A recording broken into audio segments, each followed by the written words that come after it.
Hey everyone, my name is Matt. Welcome to my shop. Today is January 3rd and this is my weekly shop update. So I hope your new year is off to a great start. I have been having a good time so far. Been in the shop doing some woodworking this last few days, and I did use the sawmill as well. So in the shop, if you've been watching the videos for a while over the last few months, you've probably seen these slabs here. They've been sitting on my workbench and on my assembly table for a few months, and those are the tops for the benches for the farmhouse table, which is out on the patio. And I finally got around to getting some finish applied. So I applied the first coat of that clear pantry epoxy sealer, and I already have 2 coats of the Epiphanes gloss top coat on the tops already. I haven't done the bottoms yet. And that Epiphanes is taking a lot longer to dry now that it is slightly colder. At night I turn the heat off in here and the temperature gets down to maybe, I don't know, 45, 50 degrees. And then it actually took 40, almost close to 48 hours for the first coat of Epiphanes to dry. Second coat took closer to 20, so a little bit longer. So the finishing process for the benches is going to be quite prolonged, but at least it's going to be a lot easier than trying to fight with the weather like I was when I was finishing the table, so that's all right.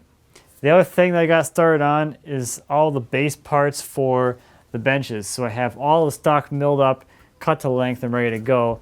So for instance, this is one of the legs for the benches. I end up going with 3x3 square stock just to lighten the look up a little bit. The stock for the table is 3.5 inches square, so I figured for the benches, instead of making it so bulky looking, a little bit of a thinner stock might look a little better. So that's moving along pretty well as well. Boom. So on New Year's Day, Sunday, I was out using the mill for a bit. I milled up a piece of box elder crotch, and that looks awesome. I mounted a hand crank that I showed last week to the mill, and that makes feeding the mill through the log quite a bit easier, especially with that dull blade I have on there. I figured I'd keep using that blade until I run through all of my smaller logs, because at this point the blade it's not drifting. The saw doesn't have any problem pulling that blade through the cut, so I figure I could probably get through all of my smaller stuff before retiring that blade or changing that blade out to a new one.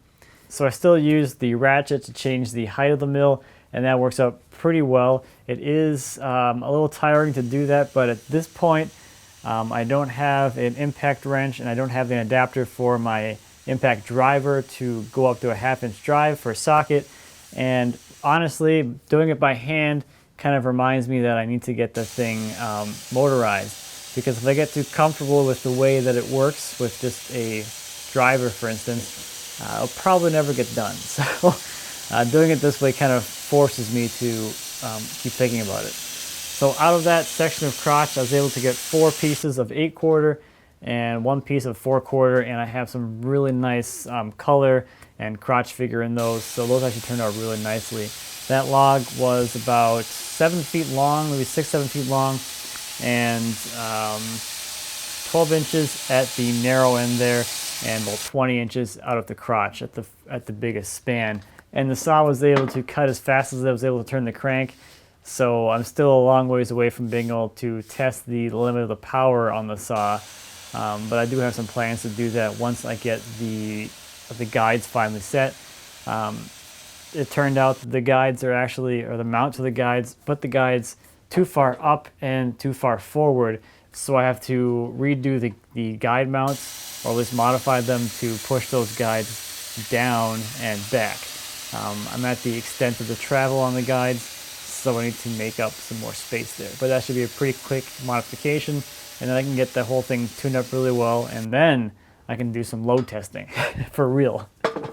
But for now, I can at least get through my small stuff and be happy that I have a working sawmill. So let's take a look at some viewer projects. First this week is a desk and chair by Ivan.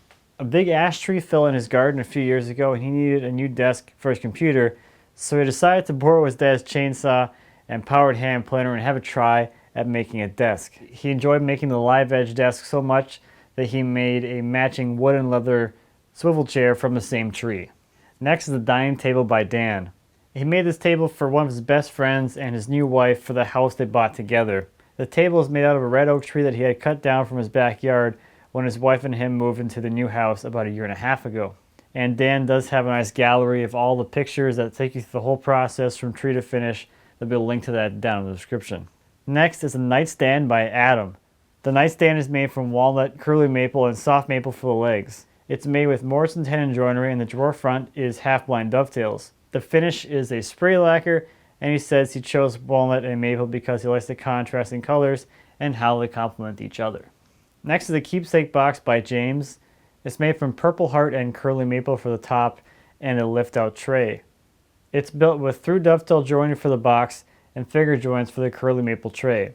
James has some videos over on his YouTube channel of making this box, and I'll have a link to that down in the description. So I think that's about it for this week. If you had purchased the farmhouse table project, that's going to be starting up soon, and I'm super excited about that. A lot of great information in there, and we're going all the way from log to table in that one, so it's going to be pretty exciting.